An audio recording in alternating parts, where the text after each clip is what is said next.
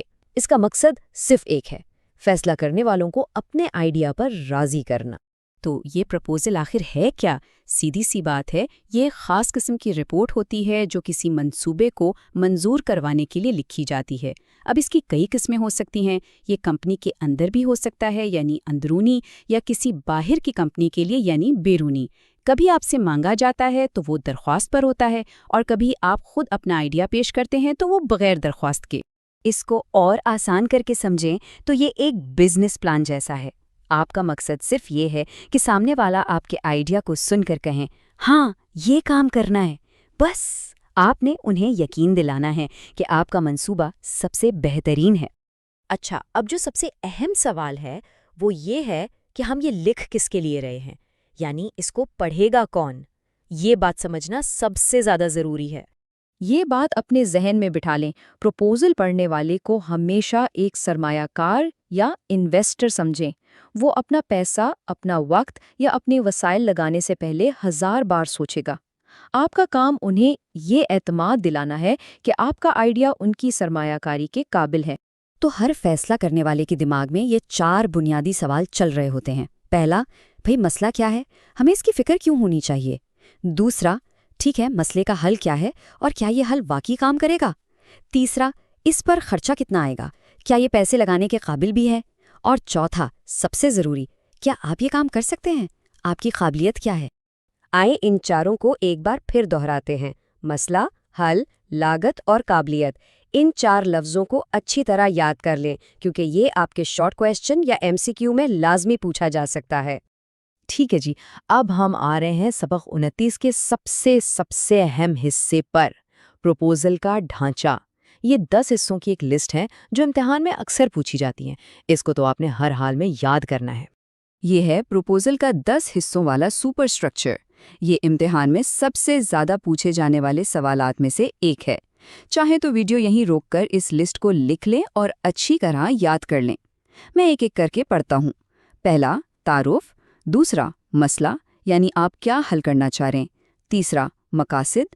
چوتھا، پروڈکٹ۔ پانچواں، طریقہ کار، یعنی آپ یہ کام کریں گے کیسے۔ چھٹا، وسائل، یعنی کیا کیا چیزیں چاہیے۔ ساتواں، شیڈیول، یعنی کتنا وقت لگے گا۔ آٹھواں، قابلیتیں، یعنی آپ ہی اس کام کے لیے بہترین کیوں ہیں۔ نواں، مینجمنٹ، یعنی انتظام کون دیکھے گا۔ اور 10واں، اخراجات، یعنی لاگت۔ یہ لسٹ لازمی یاد کرنی ہے۔ بہت اچھے، آپ نے پروپوزل کا سب سے مشکل حصہ سمجھ لیا ہے۔ مجھے یقین ہے کہ اب یہ آپ کو بہت آسان لگ رہا ہوگا۔ چلیں ایک لمبا سانس لیں اور اب ہم اپنے اگلے ٹاپک کی طرف چلتے ہیں، سبق نمبر 30، ہدایات یا انسٹرکشنز۔ یہ بھی بہت آسان ہے۔ تو سبق نمبر 30 ہے ہدایات دینا، یعنی گیونگ انسٹرکشنز۔ یہ ٹاپک اس بارے میں ہے کہ کسی کو کوئی کام کرنا کیسے سکھایا جائے، اور مزے کی بات یہ ہے کہ پروپوزل کی طرح اس کا بھی ایک طے شدہ ڈھانچہ ہے جو بہت آسانی سے یاد ہو جاتا ہے۔ تو یہ ہدایات ہوتی کیا ہے؟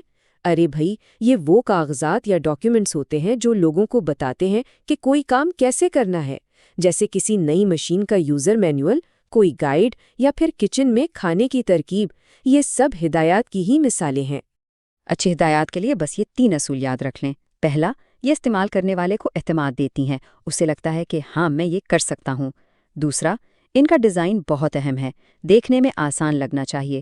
اور تیسرا، انہیں لوگوں تک پہنچانے سے پہلے ٹیسٹ کرنا ضروری ہے تاکہ پتہ چلے کہ یہ واقعی کام کرتی بھی ہیں یا نہیں۔ بس یہی 3 اصول ہیں۔ اب ذرا ہدایات کے ڈھانچے یعنی اس کے حصوں پر بات کر لیتے ہیں۔ اس کے کچھ اہم حصے ہیں جن کو سمجھنا امتحان کے لیے بہت ضروری ہے۔ تو ہدایات کے ڈھانچے کی یہ اہم حصے ہیں۔